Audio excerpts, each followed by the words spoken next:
140 करोड़ जनता का और 2024 में आगामी जो भविष्य है वो दिख रहा है कि सपा के लिए उज्जवल है और कहीं ना कहीं भाजपा को रोकने की पुरजोर कोशिश करेगी, वो कामयाब होंगे।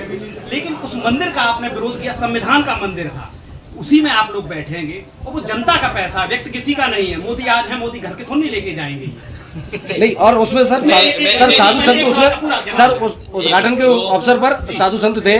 क्या वाकई में ये लोकतंत्र जो संविधान चल रहा है क्या साधु संतों से चलेगा? देखिए, मैं अपने पत्रकार साथी ने बहुत अच्छा सवाल पूछा कि लोकतंत्र का मंदिर जो इतने बड़े रूप में बना हो उसके उद्घाटन में हम लोग नहीं गए। ये इसलिए हम लोगों ने संदेश दिया और खासकर हमने संदेश दिया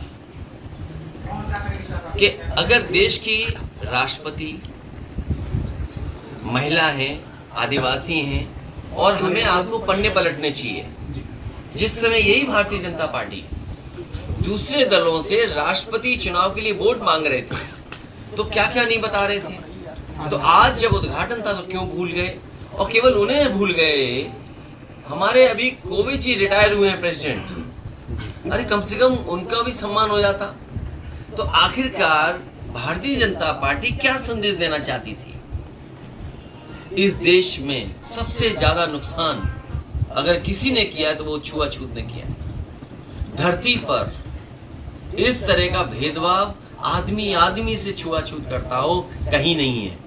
तो कहीं ना कहीं बीजेपी के लोग हो सकता है हजारों साल पुरानी मानसिकता के हिसाब से कुछ सोचते हो कि भाई महिला है क्यों हम उन्हें बुलाएं, राष्ट्रपति हैं क्यों बुलाएं हम लोकसभा उद्घाटन, इसीलिए हमारा विरोध था। और लोकसभा का मंदिर अगर है तो विरोध हमारा इस बात के लिए भी है कि विपक्ष की सुनना ही नहीं, विपक्ष को अपमानित करते हैं आप। पुरानी लोकसभा की दीवारों पे लिखी हैं चीजें कि आप अगर सदन में आए हैं तो आप जो वो बोलेंगे सच बोलेंगे। क्या भारतीय जनता पार्टी सच बोलती है? वहां की दीवारों में किस जमाने में अंग्रेजों ने बनाई थी लोकसभा, वहां की दीवारों में लिखा हुआ है, 1927 दीवारों पे लिखा है। उन्होंने श्लोक वेदों के, मनुस्मृति के और गीता के श्लोक लिखे हैं जिससे हम एक संदेश दे सकें। तो आखिरकार बीजेपी दीवारों पे लिखी हुई चीजें भूल गई कि अगर आप सदन में आए हो तो सच बोलोगे। क्या ये विपक्ष के लोगों को अपमानित नहीं कर रहे हैं? हमारे एक एक नेता को आप झूठा भेज रहे हैं। अगर मान लीजिए उसे कोर्ट से न्याय मिल गया है तो डीएम एसपी दबाव बना रहे हैं उस पर, जज पर और गवाह पर दबाव बना रहे हैं। और कैसा लोकतंत्र जहां गवाह मर जाए, जिस पे आरोप हो, उसको टीवी कैमरे के सामने मार दिए जाते हो, ये लोकतंत्र है। और फिर हमारी सरकारें कहती कानून व्यवस्था से काम हो रहा है। क्या कानून व्यवस्था से काम हो रहा है? हमारा चुनाव जीत गए मैनपुरी में, आप सब जानते हो दिल से बातें। हो सकता है वो बात आप स्वीकार न करें, लेकिन हमारा वीर पत्रकार थक गए इतने में, ये जानता होगा कि बताओ चुनाव हमारा हराया गया कि नहीं हराया गया। तो सोचिए आप, एक जगह नहीं है, कई घटनाएं बता सकते हैं, कई जगह बता सकते हैं जहां पर बीजेपी ने वोट छीना और समाजवादी पार्टी को हराने का काम किया। इसके भाई को खुद हरा दिया, इसके भाई को खुद हरा दिया।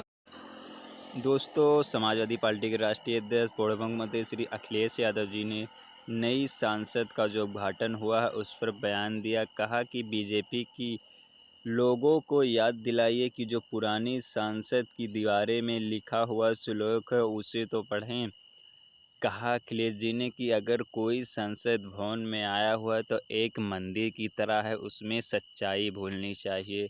लेकिन जो भारतीय जनता पार्टी के लोग हैं, हमको लगता है अगर सबसे ज़्यादा कोई नुकसान किया है तो जो छुआछूत है, लोगों में छुआछूत की भेदभाव है। हमको लगता है कि ये बीजेपी के लोग 100 साल पुरानी सोच को सोचने वाले लोग हैं। और भी कहा हमारे राष्ट्रपति जी को लेकर कि उनको भी नई सांसद के उद्घाटन में नहीं बुलाया गया था क्योंकि वो आदिवासी हैं, महिला हैं, इसीलिए छुआछूत की वजह से। अखिलेश जी ने मैनपुरी में भी जिस तरह से भारतीय जनता पार्टी ने बेईमानी किया है वोटों का, उस पर भी बयान दिया है। तो आप लोग को कोई वीडियो कैसी लगी अपनी राय कमेंट बॉक्स में कमेंट करें। जो भाई चैनल पर नए हैं हमारे चैनल को सब्सक्राइब करें, वीडियो को शेयर करें। जय हिंद, जय भारत, जय संविधान।